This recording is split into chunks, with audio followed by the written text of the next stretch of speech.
In case you missed the major court verdict that rocked the real estate world recently, a landmark ruling could mean that you have to pay your own agent when buying a home. In the past, the seller almost always picked up the tab. But with the change, some homebuyers are asking, do I still need a buyer's agent? Well, let's clear up that confusion and talk about what this verdict means for buyers, how agent commissions work, and whether having a buyer's agent is a smart move when buying a house. So, what was the verdict about? The court case focused on how real estate agent commissions are structured. And traditionally speaking, the seller covers both their agent's commission as well as the buyer's agent's commission. The verdict is shaking up that arrangement, and in some cases, buyers may need to negotiate and possibly pay their agent directly. But this doesn't mean that buyer's agents are going away.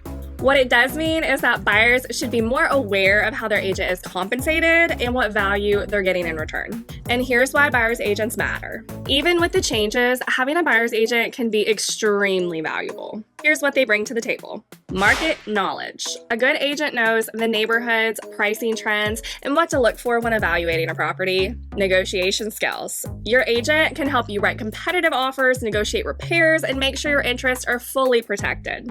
Paperwork and process.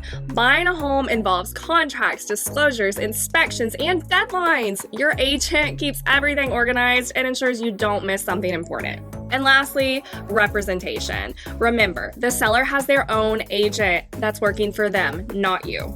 And without a buyer's agent, you're negotiating all on your own.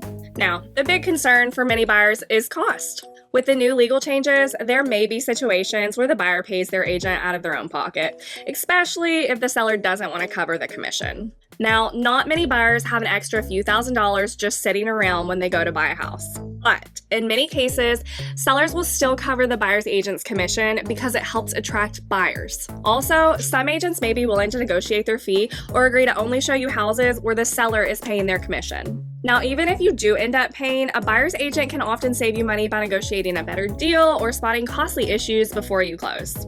Would you rather pay your agent $5,000 or neglect to ask about a buried oil tank that will cost $20,000 to dig up? So, what should you do as a buyer? Well, if you're entering the market, the key is to have an open conversation with potential agents, then sign an agreement detailing the terms.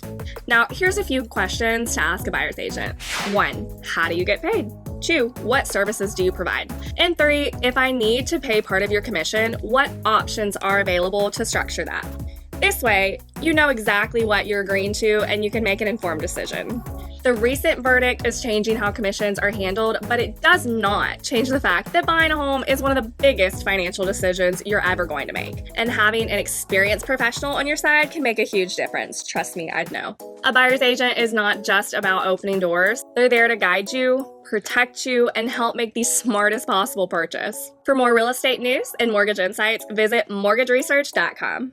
If you found this video helpful, hit like, subscribe, and turn on that notification bell so you don't miss any future updates. And if you have questions, drop them in the comments below. We'd love to help. Thanks for watching, and here's to making smart decisions in your home buying journey.